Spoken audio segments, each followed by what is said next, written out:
حضرت عائشہ رضی اللہ عنہا نے جب یہ بات سنی کہ لوگوں نے کہا اللہ کو دیکھو، فرمایا میرے جسم کے رونگٹے کھڑے ہو، اللہ سے ڈرو، اتنا بڑا بہتان لگا رہے تم. پھر انہوں نے یہ آیتیں پیش کی، انہوں نے کہا میں سب سے پہلے ہوں جس نے امت میں سے حضور سے پوچھا، آپ نے بولا جبریل. یہ صحیح بخاری مسلم میں سب دیکھ لیں. باقی قیامت کے دن جو ہے نا سامنے آئے گا، یہاں نہیں پردہ. اور اس میں ڈاکٹر صاحب بڑی گہری بات جو عام لوگ نہیں سوچتے، اگر حضور خدا کو دیکھ لیتے آپ کی نیکیاں ختم ہوتی، دیکھنے کے بعد نیکی بڑی ساری ختم ہو جائیں گی قیامت کے دن. اس وقت سارے کہیں گے کہ ہم نے دیکھ لیا، اب ہمیں موقع دے. فرمایا موقع کا کیا تھا، نتیجہ ہی سامنے آ گیا. پردہ ہے، یہی تو آزمائش ہے، بن دیکھے اس کے حکم آ رہا ہے. یؤمنون بالغیب، یہی تو کمار. جس وقت یہ مرحلہ آئے گا کہ لوگ اللہ کو دیکھ ہی لیں گے، پھر نہ نیکی رہے گی، اس مجبوری بن رہی ہے. ہاں یہ ذہن میں رکھنا چاہیے. بالکل نہیں، اس دنیا میں نا کوئی نہیں اللہ تعالیٰ نے دکھایا اور نہ اس کا کوئی ثبوت ہے، کوئی دلیل ہونی چاہیے. صحابہ تو فرماتے ہیں کہ نہیں دیکھا، لیکن جمہور صحابہ اس میں بھی یہی کہتے ہیں کہ نہیں، کلام اللہ نے موسیٰ علیہ السلام کو عطا فرمایا اور رؤیت جو ہے وہ اللہ نے محمد مصطفیٰ کو عطا فرمایا کہ آپ کو دیدار بھی ہوا ہے. اور یہ بھی ثابت ہو گیا کہ جب دیدار ہوا ہے تو کلام بھی تو ہوا ہے. نمازیں کتنی فرض ہوئی، پھر معاف ہوئی، پھر فرض ہوئی، پھر معاف ہوئی. معنی یہ ہے کہ کلام بھی ہوا اور رؤیت بھی آپ کو نصیب. شب معراج میں صحابہ کرام علیہم رضوان کی 3 آراء پائی جاتی ہیں دیدار خداوندی عز و جل کے حوالے سے. پہلی رائے یہ ہے جو صحیح بخاری اور صحیح مسلم میں سیدنا عبداللہ ابن مسعود رضی اللہ تعالیٰ عنہ سے جب پوچھا گیا کہ یہ جو سورۃ النجم کی آیت نمبر 9 ہے، فَكَانَ قَابَ قَوْسَيْنِ أَوْ أَدْنَىٰ، وہ دونوں اتنے قریب ہوئے کہ 2 کمانوں کے درمیانی فاصلہ بلکہ اس سے بھی کم. اور پھر اگلی آیت سورۃ النجم کی آیت نمبر 11، مَا كَذَبَ الْفُؤَادُ وَمَا رَأَىٰ، دل نے جو کچھ دیکھا اس کو جھٹلایا نہیں ہے. اور پھر سورۃ النجم کی ہی 18 نمبر آیت، لَقَدْ رَأَىٰ مِنْ آيَاتِ رَبِّهِ الْكُبْرَىٰ. ان 3 آیات کے بارے میں عبداللہ ابن مسعود سے جب پوچھا گیا تو بخاری مسلم کے الفاظ ہیں، انہوں نے کہا کہ یہاں تینوں جگہ پر مراد سیدنا جبرائیل علیہ السلام ہے، جن کو نبی علیہ السلام نے اپنی اصلی حالت میں دیکھا. ان کے 600 پر تھے اور سبز رنگ کا لباس انہوں نے پہنا ہوا تھا اور افق پہ چھائے ہوئے تھے. اچھا، دوسری رائے ہے جو صحیح بخاری میں انس بن مالک کی ہے، انٹرنیشنل نمبر کے مطابق 7517، وہ فکان قاب قوسین او ادنیٰ سے مراد اللہ اور اس کے نبی علیہ السلام کا قرب کہتے ہیں. اب اینڈ پہ میں آپ کو اپنی اماں کی رائے بتاتا ہوں جو آپ کو ہضم نہیں ہونی کبھی بھی. سر اماں نے جو کیا نا اس امت کے ساتھ احسان، اور صوفیوں کے ساتھ ان کے سارے عقیدوں کو پیسیفک اوشن میں پھینک دیا. ایک دن میں تکیہ لگائے بیٹھا تھا تو اماں نے اندر سے آواز دی اور کہا اے ابو عائشہ. یہ پیار سے بلایا کنیت، یہ یعنی عرب میں جب کسی کو پیار سے بلانا ہوتا تھا اس کا نام نہیں لیا جاتا تھا، کنیت کے ساتھ بلایا اے ابو عائشہ. جو بھی 3 باتوں میں سے کسی ایک کا بھی قائل ہوا اس نے اللہ پہ بہت بڑا جھوٹ باندھا. اب سر نبی کی بیوی امت کی ماں ایک اپنے اسٹوڈنٹ کو دین سکھا رہی ہیں، پوچھنے پہ نہیں خود سے بتا رہی ہے کہ میرے پاس بنیادی عقائد ہے تم لے لو. اب وہ مسروق تابعی کہتے ہیں میں تکیہ لگا کے بیٹھا ہوا تھا تو میں سیدھا ہو گیا کہ کون سی 3 باتیں ہیں جو اللہ کے اوپر کوئی باندھ دے تو وہ جھوٹا ہے کہ میرے اندر نہ پائی جاتی. آپ پہ تو فرق نہیں پڑتا، آپ کے آگے سے قرآن گزر جائے، بخاری گزر جائے، مسلم گزر جائے، کیوں؟ وہ آپ کے دین کے اوپر ہے. ٹھیک ہے، تو اس لیے ہم آپ سے ریکویسٹ کرتے ہیں کہ مرنے سے پہلے مسلمان کر لے اس پہ غور. کتابوں کا خدا اور ہے، بابوں کا خدا اور جب تو غور کرے گا تیرے اندر سے آواز اٹھے گی کیا کہ نہ میں بابی، نہ میں بابی، میں ہوں مسلم، علمی کتابیں. تو میں نے کہا کہ وہ 3 باتیں کون سی ہیں؟ انہوں نے کہا پہلی بات، جو کوئی یہ عقیدہ رکھتا ہے کہ محمد صلی اللہ علیہ وآلہ وسلم نے اپنے رب کو دیکھا تو اس نے اللہ پر بہت بڑا جھوٹ باندھا. لو جی سارے صوفی بڑے گئے، صوفی تو کہتے نصیب ویکھا ہے، بتایا نہیں بازی بستامی نے دعویٰ کیا. ہوئے ہوئے ہوئے. مسروق کہتے ہیں میں تکیہ لگائے بیٹھا تھا، جیسے ہی میں نے یہ بات سنی میں اٹھ کے بیٹھ گیا. میں نے کہا اے اماں جان ذرا مجھے بھی کچھ عرض کرنے دے اور اپنی بات میں جلدی نہ کریں، یعنی میں بھی کوئی اپنے دلائل سامنے رکھنا وا تو پہلے ہی چھکا مارا ہے، کیونکہ وہ ان کا خود بھی یہی ہو سکتا ہے عقیدہ ہو. کیا اللہ نے قرآن میں نہیں فرمایا وَلَقَدْ رَآهُ بِالْأُفُقِ الْمُبِينِ؟ وہی آیات سورۃ النجم آیت نمبر 9، 11 اور 18 تینوں مسروق نے پڑھی. وَلَقَدْ رَآهُ نَزْلَةً أُخْرَىٰ، یہ تو واضح قرآن میں آیا کہ دیکھا اس نے اس کو. اب قرآن میں یہ تو نہیں آیا کس نے کس کو. تو سیدہ عائشہ نے کہا اس امت میں سب سے پہلے میں نے ان آیتوں کو رسول اللہ سے پوچھا تھا. اب رسول اللہ سے پوچھنے کے بعد بھی اگر کسی نے نہیں یقین کرنا اور بابوں کے دین پہ چلنا اور کتابوں کے دین پہ نہیں چلنا، صحیح مسلم 439 نمبر حدیث پہ نہیں چلنا، اور صحیح بخاری انٹرنیشنل نمبر کے مطابق 4855 حدیث میں، مسلم میں چونکہ ڈیٹیل ہے میں وہ بیان کر رہا ہوں. اچھا جی سن لیں، آپ جو رسول اللہ کو مانتا ہے اس کے لیے بیان کر رہا ہوں، جو بابوں کو مانتا ہے اس کے لیے تو میں کچھ نہیں کر سکتا. قرآن مجید اگر یہاں ہوتا نا، حافظ صاحب موجود ہیں اور بھی لوگ پڑھ سکتے ہیں. قرآن مجید میں آپ نکال کر دیکھیں، یہاں جہاں کعبہ کوسین کا ذکر ہے نا، یہ زمین کی بات ہے. غضب یہ ہے کہ لوگ ریفرنس ٹو دی کنٹیکسٹ کرتے ہی نہیں، قرآن نہیں نکال کر دیکھتی. یہ عبارت آئی کہاں؟ یہ نہ آسمانوں کی بات ہے، زمین کی بات ہے.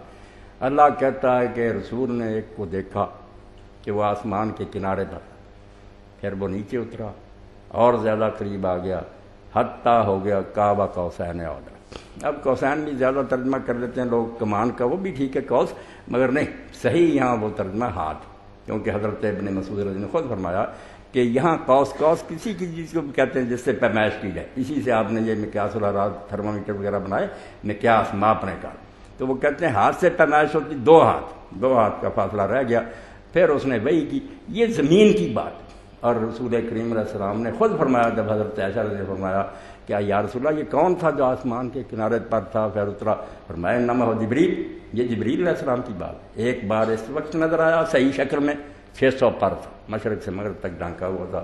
دوسرا پھر فرمایا آگے بڑھ ولا قد رآہ نظرۃ اخری، دوسری بار آپ نے اس کو دیکھا عند سدرۃ المنتہی، سدرۃ المنتہی کے پاس، وہاں دوسری مرتبہ اصل شکل، پوری زندگی میں اصل جو شکل ہے ملک کی 2 مرتبہ وہ نظر آیا، ایک زمین پر ایک وہاں سے ذرا۔ یہ قرآن مجید آپ دیکھ لیں، یہ کعبہ قوسین جو ہے نا آسمان کے کنارے پر، وہاں سے نیچے آیا بالکل قریب آ گیا، یہ بات جبریل علیہ السلام کی ہے اور زمین کی ہے۔ قرآن پاک کی طرف رجوع کر رہا، عبارت نکال کر دیکھنا کہ وہاں کس موقع کا دوسرا آسمانوں کا سدرۃ المنتہی پر بھی دوبارہ آپ نے اس کو پھر دیکھا جی۔ لیکن اس میں آپ ایک چیز چھوڑ گئے ہیں کہ پھر اس نے وحی کی اپنے بندے کی طرف، جو وحی، اگر اس چیز کو دیکھیں تو وحی تو اللہ تعالیٰ نے کی ہے اپنے بندے کی، بندے صرف اللہ کے ہیں نہ کہ جبریل کے بندے نہیں، جبریل علیہ السلام جو وہی کرتا نا اوحا الی عبدی ما اوحا۔ ڈاکٹر صاحب اس میں عظمت کیا تھی اس چیز کو بیان کرنے کی کہ جبریل علیہ السلام کو دیکھنا تھا، تو واقعہ معراج کا تو سارا کچھ جو ہے اس کی حیثیت ہی کوئی نہیں رہ جائے گی ایسی۔ بالکل آپ فکر مند سوچیں ذرا سوچ رہے آپ صبر سے کہو میرا، جبریل کا اس طرح قریب آ کر وہی کرنا، آپ کہتے ہیں نا اس کی اہمیت ہے۔ ایک ہے کہ استاد صاحب نے میل سے کوئی بات کہی، شاید سنی تھی کہ نہیں، ایک ہے کہ اتنا قریب آ گیا کہ بالکل پاس کھڑا تھا۔ یہ بتلانے کی وہاں بحث ہو رہی کہ کفار کہتے تھے نا کہ یہ رسول اللہ سے اپنی طرف سے باتیں کرتے ہیں، یا معاذ اللہ یہ پاگل ہو گئے۔ اللہ نے کہا افاتمارون ولا ماجرا، تم ان باتوں پر جھگڑتے ہو جو اپنی آنکھوں سے دیکھتا، فرشتہ اس کو نظر آتا ہے بالکل پاس آ کر اس کو وہی کرتا، تم اس وہی میں شک کرتے ہو۔ تو اس لیے اصل شکل میں نظر آنا، بالکل قریب پہنچ جانا، یہ وہی کی جو طاقت ہے کہ معتبر ہے، اس میں کوئی شک نہیں، قریب سے سنی باتیں۔ باقی اللہ تعالیٰ نے ڈاکٹر صاحب جب معراج کے بارے میں خود کہہ دیا، کیوں کرایا؟ وہاں اللہ نہیں کہا کہ اللہ کو دیکھیں گے۔ پہلے پڑھے سورہ بنی اسرائیل میں لنریہ من آیاتنا الکبریٰ، ہم نے یہ سفر کرایا تاکہ اپنی کچھ بڑی بڑی نشانیاں دکھائیں۔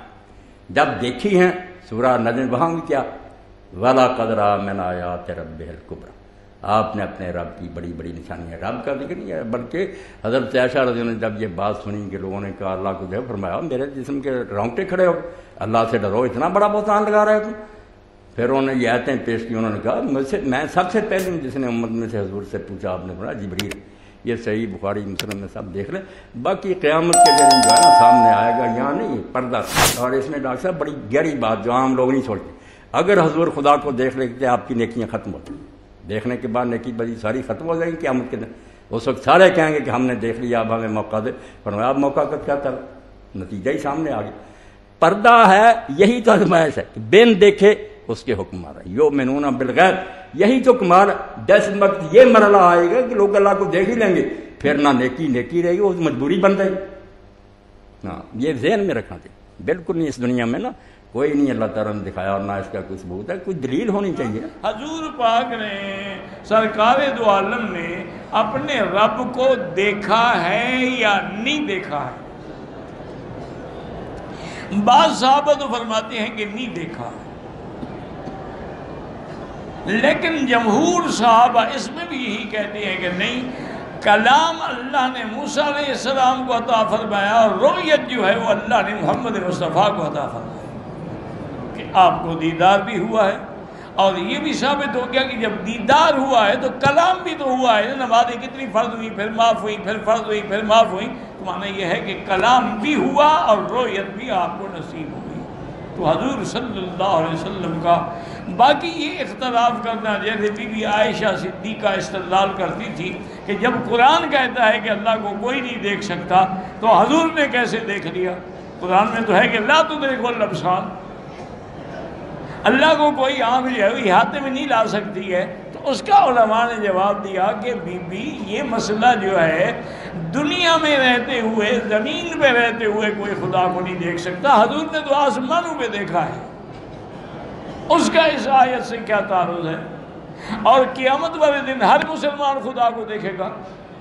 حضور نے خود فرمایا انکم سترون ربکم ولا تضامون فی رؤیتہ، تم سب اپنے رب کو انشاءاللہ دیکھو گے اور اللہ کے دیدار میں تمہیں کوئی شک بھی نہیں ہوگا۔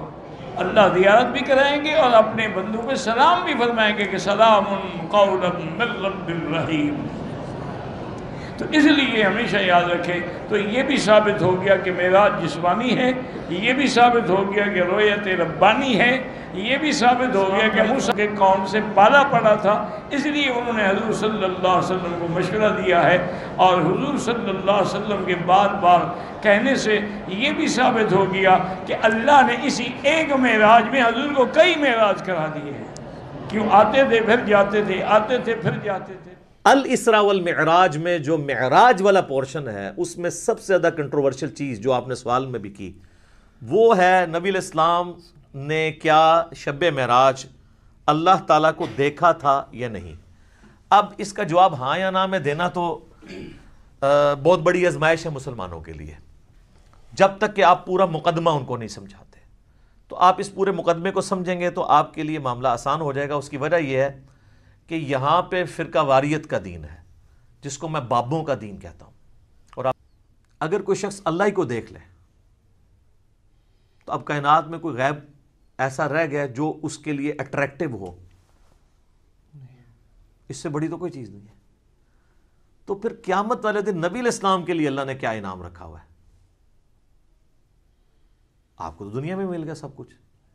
ہمیں تو کہا گیا نا سورۃ الملک کی آیت نمبر 12 میں، ان الذین یخشون ربہم بالغیب لہم مغفرۃ و اجر کبیر، جو بن دیکھے اپنے رب سے ڈرتے ہیں ان کے لیے مغفرت اور بہت بڑا اجر ہے۔ اور آپ نے سن لیا کہ جنت میں اللہ کا دیدار، قیامت میں اللہ کا دیدار۔ تو نبی علیہ السلام نے اگر دنیا میں ہی اللہ کو دیکھ لیا تو نبی علیہ السلام کے لیے پھر کون سا انعام رہے گا؟ تو اس کے اندر امپلائڈ ہے کہ نبی علیہ السلام کے لیے انعام یہ ہے کہ دنیا میں دیکھا ہے خواب کی حالت میں، فزیکل ہی نہیں دیکھا، دل کی آنکھوں سے دیکھا ہے۔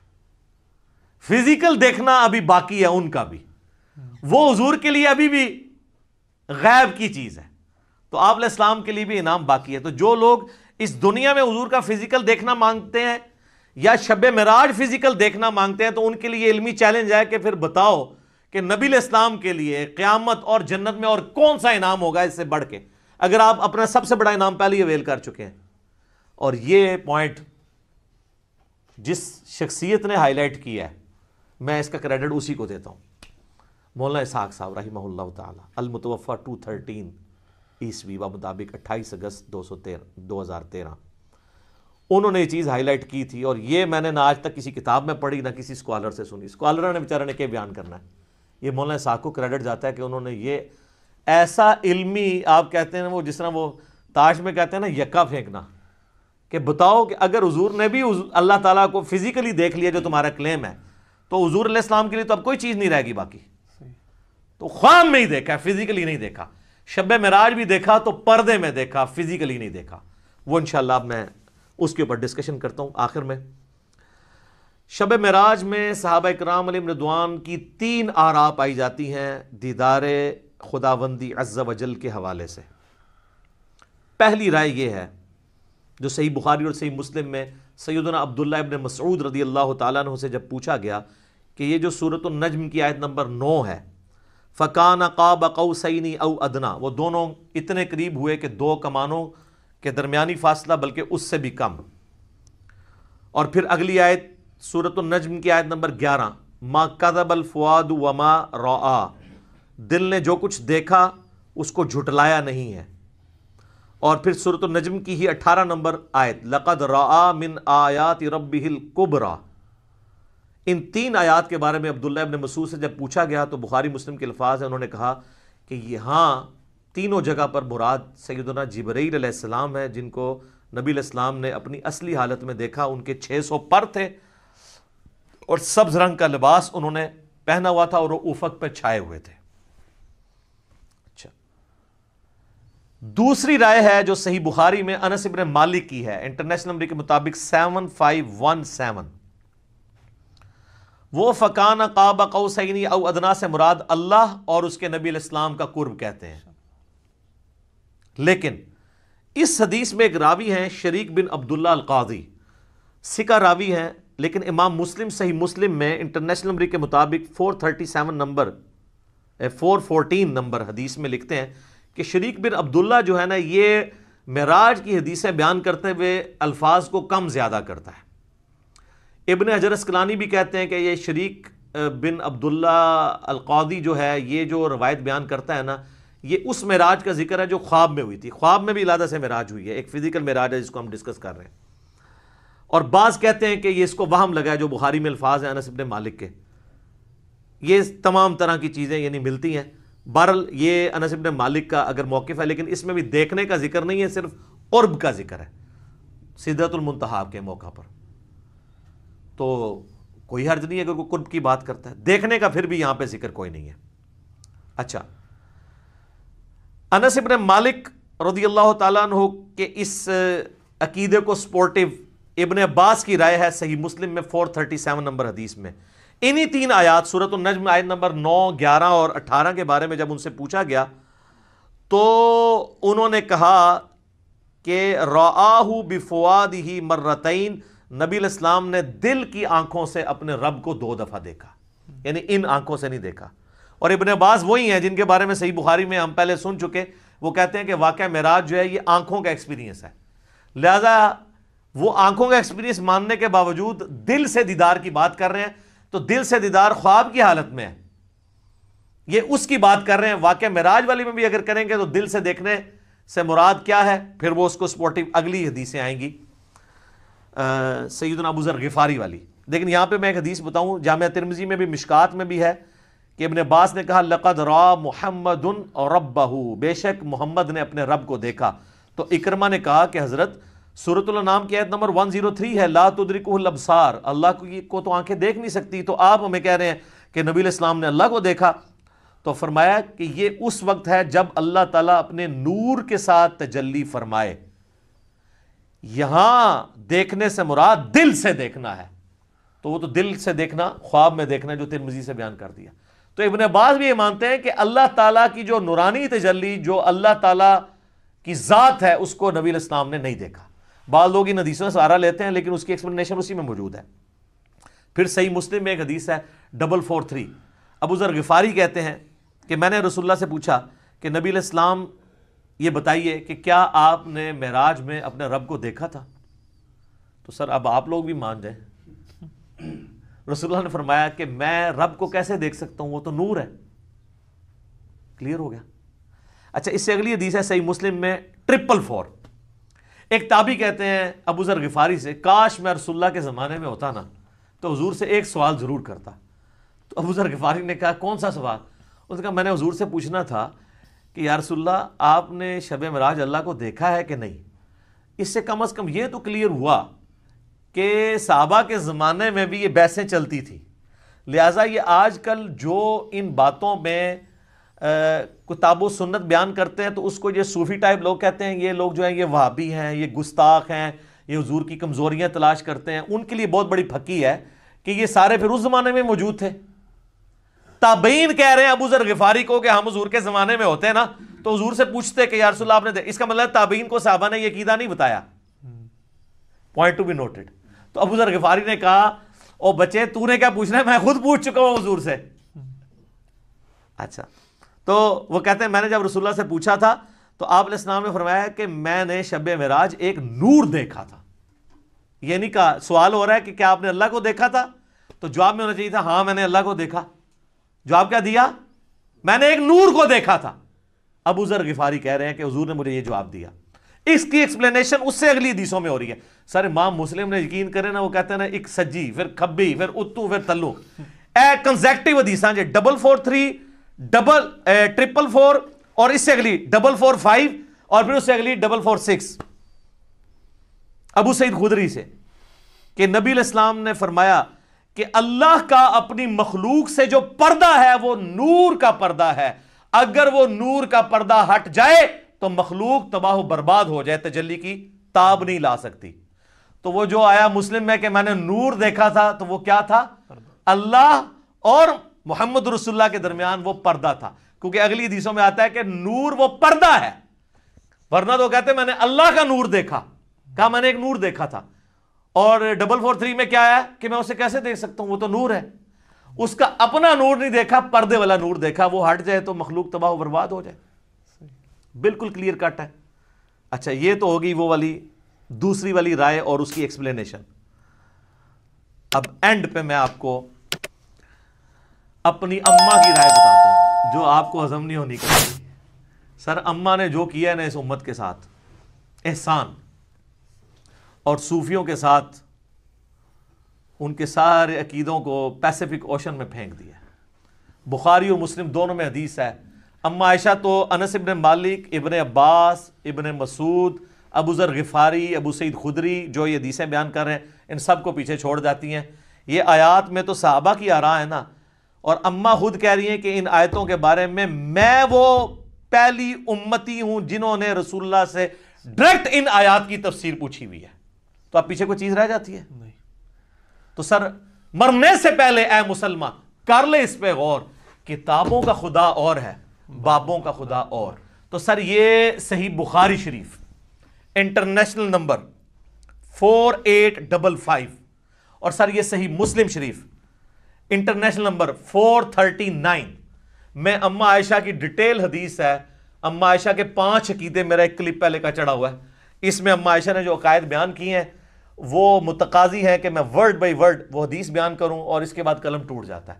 اس پہ میں اس کو کنکلوڈ کرتا ہوں. صحیح مسلم میں 439 نمبر حدیث. سر یہ مسلم شریف ہے جو پڑھی ہوئی نہیں ہے، پڑھی ہوئی بھی ہے. اس میں 439 نمبر حدیث انٹرنیشنل نمبر کے مطابق ورڈ بائی ورڈ سنیں، اور میں تو پھر اپنے سٹائل میں بیان کروں گا، ٹھیک ہے، تاکہ آپ کو مزہ بھی آئے، آپ اس زمانے میں پہنچ جائیں. مسروق تابعی کہتے ہیں کہ میں تکیہ لگائے ہوئے سیدہ عائشہ کے پاس حجرے میں پردے میں بیٹھا ہوا تھا. اما عائشہ کی عادت تھی کہ وہ اندر ہوتی تھی تو باہر ایک مجلس لگی ہوئی ہوتی تھی، لوگ آگے سوال آپ سے کرتے تھے، ظاہر امت کی استاد ہیں. تو ایک دن اچھا اما عائشہ کا بڑا پیار تھا اس مسروق تابعی کے ساتھ، اور یہ بھی اتنا لاڈلا تھا اس نے اپنی بیٹی کا نام بھی عائشہ رکھا ہوا تھا. یہ بڑا مشہور تابعی ہے، بخاری مسلم میں درجنوں احادیث ہیں ایسے. تو کہتے ہیں کہ ایک دن میں تکیہ لگائے بیٹھا تھا تو اماں نے اندر سے آواز دی اور کہا اے ابو عائشہ. یہ پیار سے بلایا، کنیت. یہ یعنی عرب میں جب کسی کو پیار سے بلانا ہوتا تھا اس کا نام نہیں لیا جاتا تھا، کنیت کے ساتھ بلایا. اے ابو عائشہ، جو بھی 3 باتوں میں سے کسی ایک کا بھی قائل ہوا اس نے اللہ پہ بہت بڑا جھوٹ باندھا. اب سر نبی کی بیوی، امت کی ماں، ایک اپنے سٹوڈنٹ کو دین سکھا رہی ہیں، پوچھنے پہ نہیں خود سے بتا رہی ہے کہ میرے پاس بنیادی عقائد ہیں، تم لے لو. اب وہ مسروق تابعی کہتے ہیں میں تکیہ لگا کے بیٹھا ہوا تھا تو میں سیدھا ہو گیا کہ کون سی 3 باتیں ہیں جو اللہ کے اوپر کوئی باندھ دے تو وہ جھوٹا ہے، کہیں میرے اندر نہ پائی جاتی. آپ پہ تو فرق نہیں پڑتا، آپ کے آگے سے قرآن گزر جائے، بخاری گزر جائے، مسلم گزر جائے، کیوں؟ وہ آپ بابوں کے دین کے اوپر ہیں، ٹھیک ہے. تو اس لیے ہم آپ سے ریکویسٹ کرتے ہیں کہ مرنے سے پہلے اے مسلمان کر لے اس پہ غور. کتابوں کا خدا اور ہے، بابوں کا خدا اور جب تو غور کرے گا تیرے اندر سے آواز اٹھے گی، کیا کہ نہ میں وابی، نہ میں بابی، میں ہوں مسلم علمی کتابی. تو میں نے کہا کہ وہ 3 باتیں کون سی ہیں؟ انہوں نے کہا پہلی بات، جو کوئی یہ عقیدہ رکھتا ہے کہ محمد صلی اللہ علیہ وآلہ وسلم نے اپنے رب کو دیکھا تو اس نے اللہ پر بہت بڑا جھوٹ باندھا. لو جی سارے صوفی وڈے کے جے صوفی تے کہندے نسی ویکھیا ہے، بتایا نہیں بازید بستامی نے دعویٰ کیا ہے. ہوئے ہوئے ہوئے. مسروق کہتے ہیں میں تکیہ لگائے بیٹھا تھا، جیسے ہی میں نے یہ بات سنی میں اٹھ کے بیٹھ گیا. میں نے کہا اے اماں جان ذرا مجھے بھی کچھ عرض کرنے دیں اور اپنی بات میں جلدی نہ کریں، یعنی میں بھی کوئی اپنے دلائل سامنے رکھنا وا، تسی پہلے ہی چھکا مارے ہے، کیونکہ وہ ان کا خود بھی یہی ہو سکتا ہے عقیدہ ہو. کیا اللہ نے قرآن میں نہیں فرمایا وَلَقَدْ رَآهُ بِالْأُفُقِ الْمُبِينِ؟ وہی آیات سورۃ النجم کی آیت نمبر 9، 11 اور 18 تینوں مسروق نے پڑھی. وَلَقَدْ رَآهُ نَزْلَةً أُخْرَى، یہ تو واضح قرآن میں آیا ہے کہ دیکھا اس نے اس کو. اب قرآن میں یہ تو نہیں ہے کس نے کس کو. تو سیدہ عائشہ نے کہا اس امت میں سب سے پہلے میں نے ان آیتوں کو رسول اللہ سے پوچھا تھا.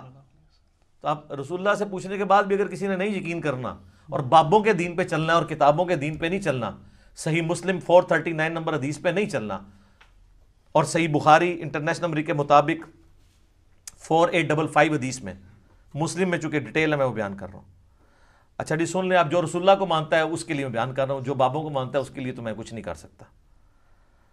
تو آپ علیہ السلام نے فرمایا کہ ان آیات میں مراد جبرائیل علیہ السلام ہے، یعنی میں نے جبرائیل علیہ السلام کو دیکھا، میں نے ان کو ان کی اصلی صورت پر دیکھا، اور 2 بار ایسا ہوا۔ ان آیات میں اسی کا ذکر ہے کہ ان کو وہ اس وقت وہ اتر رہے تھے آسمان سے، اور ان کے تن و توش کی بڑائی نے آسمان سے زمین تک روک رکھا تھا، افق پہ پھیلے ہوئے تھے، وہی جو عبداللہ ابن مسعود نے کہا۔ اب یہ سیدہ عائشہ نے جو یہ حدیث بیان کی ہے نا کہ نبی علیہ السلام سے خود ہی پوچھ لیا تو ان کا جبرائیل ہے، تو اما عائشہ اب مزید علمی دلائل سامنے رکھ رہی ہیں اسی عقیدے پہ۔ سورۃ الانعام کی آیت نمبر 103 پڑھی، لا تدرکہ الابصار وہو یدرک الابصار، جو ہم پہلے ڈسکس کر چکے۔ نگاہیں اس کا احاطہ نہیں کر سکتی، وہ نگاہوں کا احاطہ کر لیتا ہے۔ اور کہا مسروق تو نے یہ آیت نہیں قرآن کی پڑھی ہوئی؟ اور کیا تو نے یہ نہیں سنا کہ اللہ فرماتا ہے وَمَا كَانَ لِبَشَرٍ أَن يُكَلِّمَهُ اللَّهُ إِلَّا وَحْيًا أَوْ مِن وَرَاءِ حِجَابٍ أَوْ يُرْسِلَ رَسُولًا۔ سورہ شورى کی آیات، کہ کسی انسان کی تو یہ اہلیت ہی نہیں ہے کہ اللہ تعالیٰ اس سے کلام کرے سوائے اس کے کہ اس پہ وحی کر دے، یعنی چپکے سے اس کے دل میں بات ڈال دے، یا حجاب میں گفتگو کرے جس طرح کہ سدرۃ المنتہا پہ ہوئی، یا اس کی طرف کوئی رسول بھیجے یعنی جبرائیل علیہ السلام کو پیغمبر۔ تو حضرت عائشہ نے اپنی دلیل میں رسول اللہ کی بات بھی کی اور قرآن کی آیات بھی کوٹ کی، اور اماں تو سیدھی آیتیں ہی کوٹ کرتی تھی، ٹھیک ہے، حدیث بھی کوٹ کی ہے نا، کہہ دو اماں منکرین حدیث میں سے تھی، نہیں، پہلے انہوں نے حدیث کوٹ کی ہے، بعد میں قرآن کی آیات کوٹ کی ہے۔ مسروق دوسری بات یہ ہے کہ جو کوئی خیال کرے کہ رسول اللہ صلی اللہ علیہ وآلہ وسلم نے اللہ کی کتاب میں سے کچھ حصہ چھپا لیا تھا تو اس نے بڑا جھوٹ باندھا۔ اب ایسی سلسلہ خاص گلاں خاص نو، میرا پچھلے دن کلپ ریکارڈ ہو گیا حضرت ویسے کرنی والا اور علم لدنی والا، حضرت خضر علیہ السلام والا، وہ دیکھ لو، میں ساری کہانیاں نہ دکھو لین، تخت بلقیس والا بھی دیکھ لیں، سب کچھ ٹھپے گئے نے۔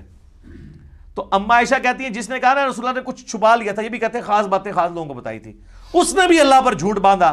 کیا تم نے قرآن میں اللہ کا فرمان نہیں سنا، یا ایھا الرسول بلغ ما انزل الیک من ربک وان لم تفعل فما بلغت رسالتہ، اے رسول اللہ جو آپ کی طرف نازل ہوا ہے اللہ کی طرف سے وہ اپنی امتیوں تک پہنچا دیں، اور اگر آپ نے نہ پہنچایا اس کو تو آپ نے رسالت کا حق نہیں ادا کیا۔ تو رسول اللہ نے سارا دین سب کو ٹرانسفر کیا۔ علم لدنی پہ میرا حضرت خضر علیہ السلام والا کلپ دیکھ لیں، میں نے پوری ان کی کہانیاں کھول کھول کے بیان کی ہیں بخاری مسلم سے، وہاں بھی آیت کوٹ کی تھی۔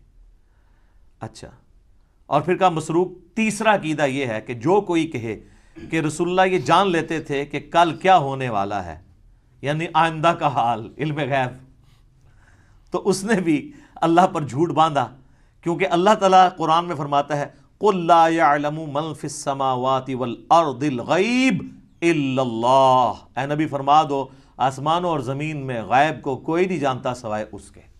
ہاں اس کے بتانے سے اگر کوئی غیبی خبر دے وہ الگ معاملہ ہے، لیکن مطلقاً علم الغیب اس کے ساتھ خاص ہے، عالم الغیب وہ ہے۔ اماں نے جناب تینوں عقیدے کلیئر کرتے، اور یہ بھی کہا کہ رسول اللہ صلی اللہ علیہ وآلہ وسلم سے میں نے خود تصدیق کی ہے، اور پھر قرآن کی آیات بھی کوٹ کی۔ تو ہم تو یہی کر سکتے تھے کہ کھول کھول کے چیزیں بیان کر دیتے، میرے خیال ہے اس کے بعد کوئی گنجائش نہیں رہی ہے۔ میں نے اس پہلے سوال کو تفصیلاً اس لیے بیان کیا تاکہ کسی کے ذہن میں اگر کوئی وسوسہ ہے تو وہ کلیئر ہو جائے، کیونکہ یہ رجب المرجب کا آخری عشرہ ہے، معراج کے اوپر باتیں ہو رہی ہیں، انشاءاللہ ہماری یہ ویڈیو اپلوڈ ہوگی۔ اور اب میں کیا کروں میرے بھائی، اتنے میں فی البدی حوالے اس میں دے دیتا ہوں کہ اس کے اوپر پھر ہمیں ریفرنسز لگاتے ہوئے ڈزنز آف ورکنگ آور چاہیے ہوتے ہیں۔ تو بہرحال میں نے اوورآل آپ کو ایک پورا جہاں پہ کریٹیکل نمبرز تھے وہ بتا دیے ہیں، اور حوالے ہم اس میں نہ بھی لگائیں، آپ خود ان حوالوں تک پہنچ جائیں گے۔ اللہ تعالیٰ سے دعا ہے کہ ہمیں معراج مصطفیٰ صلی اللہ علیہ وآلہ وسلم کے بارے میں صحیح عقیدہ رکھنے کی توفیق عطا فرمائے، اور کتاب و سنت والا عقیدہ رکھنے کی توفیق عطا فرمائے، آمین ثم آمین۔ ٹھیک ہوگا؟